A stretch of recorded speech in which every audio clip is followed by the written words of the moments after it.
RS La Bomba. Je voulais refaire ma petite intro avec le badge parce que ça n'avait pas fonctionné la fois passée. Parce que l'idée, c'est que la bombe, c'est toi. La bombe humaine, c'est l'arme de demain. Si tu laisses quelqu'un en main prendre ton destin, c'est la fin 1-1-1. La fin 1-1-1. Mais bon, la fin, c'est en même temps le début. Donc, il n'y a pas à dramatiser. De toute façon, tout le monde sera gagnant. C'est bien ça qu'il faut se dire. Et à la fois, ce qui est passionnant, c'est de comprendre ce qui se passe. Moi, personnellement, je trouve que c'est ça qui est vraiment extraordinaire. Donc nous sommes à la 12e film d'une série de 13 et le thème de cette série c'est pourquoi faut-il inverser la religion judéo-chrétienne, musulmano-bouddhiste. Alors, point numéro 1. La famille nucléaire, c'est un point très délicat. À savoir que on sait à la lueur aujourd'hui de la psychologie que si les premières années de sa vie, un enfant manque d'attention, eh bien, ça peut le marquer pour toute son existence. Pourquoi ? Un enfant, en fait, il vient des mondes divins, plein d'amour, et tout d'un coup, paf, il arrive, et son papa et sa maman, c'est Dieu, plus ou moins. Et donc, il a un amour énorme, et puis en fait, un beau jour, il ne comprend pas pourquoi on le laisse seul. Il n'est pas capable intellectuellement de comprendre pourquoi son papa et sa maman vont travailler, pourquoi est-ce qu'on le laisse seul dormir dans une chambre. Il ne peut pas le comprendre. Je sais qu'effectivement, cette culture que moi je prétends qui est sadomaso, eh bien, elle dit souvent non, c'est bien, il faut laisser l'enfant pleurer dans sa chambre un petit peu et tout. Ouf, ne faites pas ça.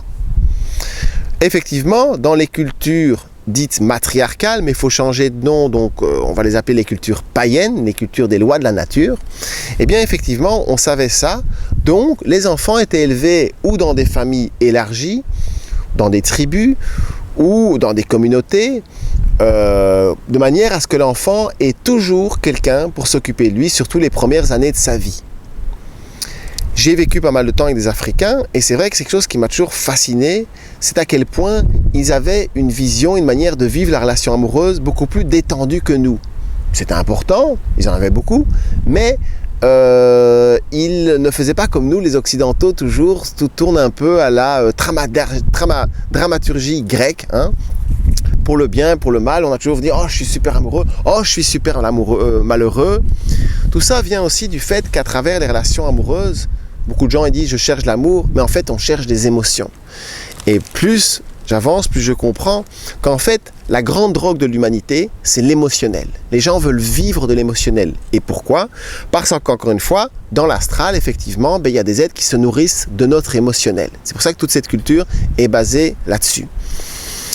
Et on sait en fait que l'émotionnel, l'émotion suit les mêmes trajets dans le cerveau de récompense entre guillemets et de punition que l'héroïne. Et donc en fait, on est vraiment accro à ça. Les gens croient qu'ils sont accros à la drogue. Non, ils sont accros à l'émotionnel que leur procure la drogue. C'est très différent. Et donc effectivement, dans les familles en Afrique, il y a les grands-parents et tout qui peuvent s'occuper des enfants. Et en plus, cela répond à la question, qu'est-ce qu'on fait avec nos grands-parents ? Moi, personnellement, jamais je ne voudrais enfermer mon papa dans un home. Jamais. Je trouve ça ridicule. Et les grands-parents, ils adorent s'occuper des enfants. Et les enfants, ils adorent s'occuper des grands-parents. Moi, j'ai quasi pas connu mes grands-parents. C'est quelque chose qui m'a beaucoup manqué. Et donc, effectivement, la famille nucléaire est née à Sumer quand le dit patriarcat, entre guillemets, a pris le pouvoir.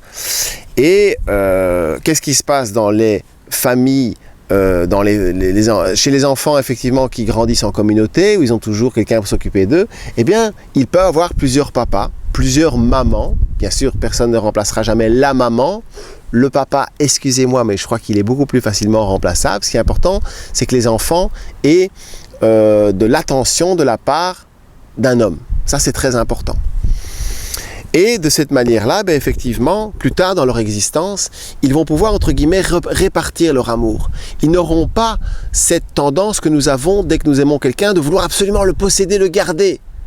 Parce que tout ça vient du fait que notre papa et notre maman nous ont manqué, qu'on s'est senti trahis, qu'on s'est senti abandonné. Alors quand on sent l'amour, en général déjà on a peur de l'amour, donc on va avoir peur du vrai amour.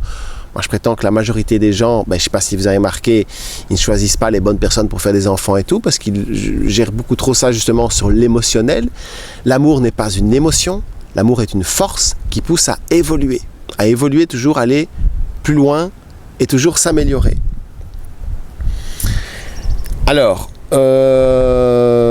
quand on fait ça, effectivement, c'est-à-dire quand on vit un enfant qui vit dans une famille où il aura tout le temps de l'amour et il n'aura pas qu'un papa et une maman, plus tard, il va moins dramatiser. Si c'est la fin d'une relation amoureuse, il sait qu'il va trouver d'autres personnes à qui aimer, d'autres personnes qu'il va pouvoir aimer, et ça change beaucoup de choses.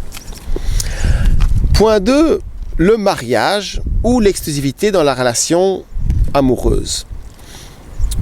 Le mariage, en fait, recèle et entretient un énorme mensonge, qui est que, quelque part, quelqu'un nous attend et va nous rendre heureux toute notre vie. C'est archi faux.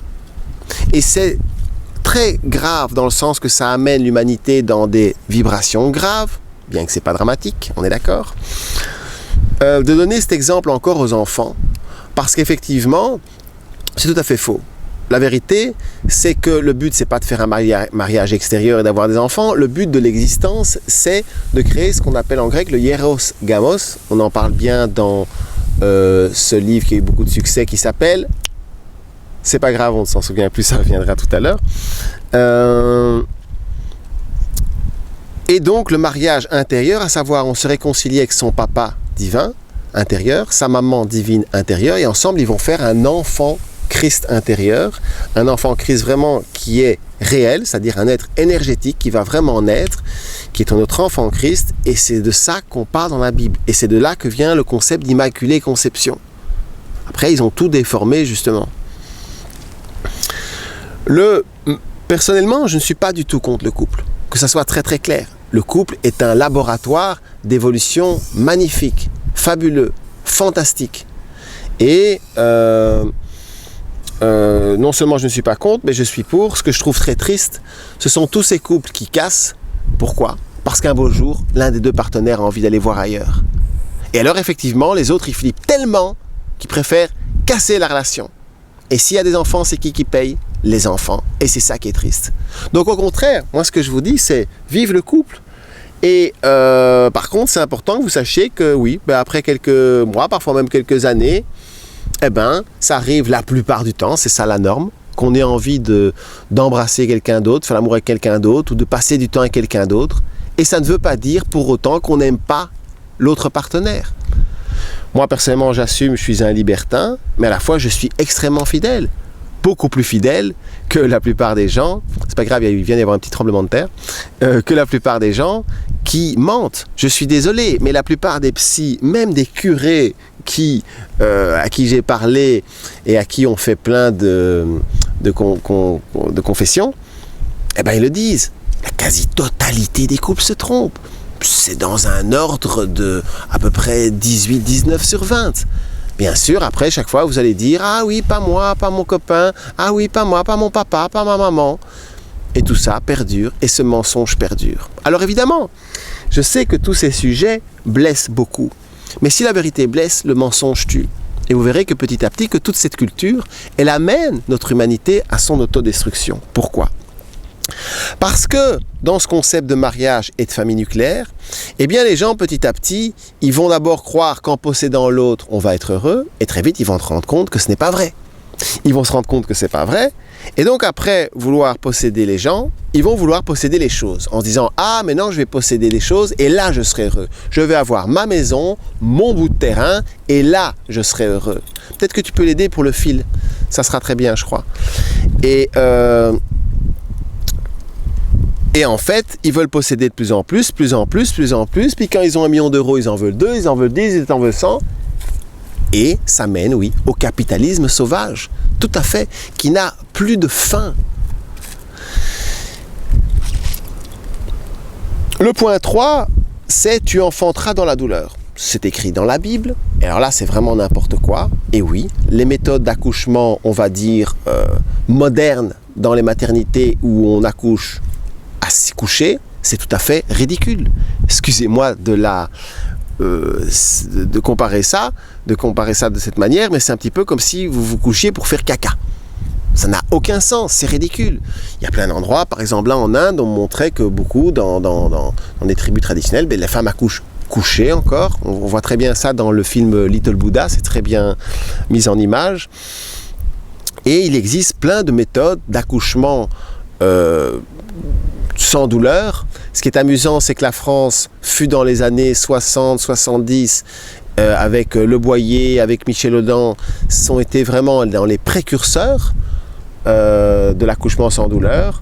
Mais comme en France, eh bien, les firmes pharmaceutiques ont un pouvoir gigantesque, eh bien, effectivement, Michel Audin, par exemple, il a dû partir, s'expatrier, il a sa propre maternité maintenant à Londres, et c'est très très triste, parce que même si les accouchements, notamment dans les bains de naissance qui sont merveilleux, sont en train de se développer petit à petit en France, tous leurs voisins, allemands, belges et tout, sont beaucoup plus en avance là-dessus, et c'est toute une génération différente qui est en train de naître.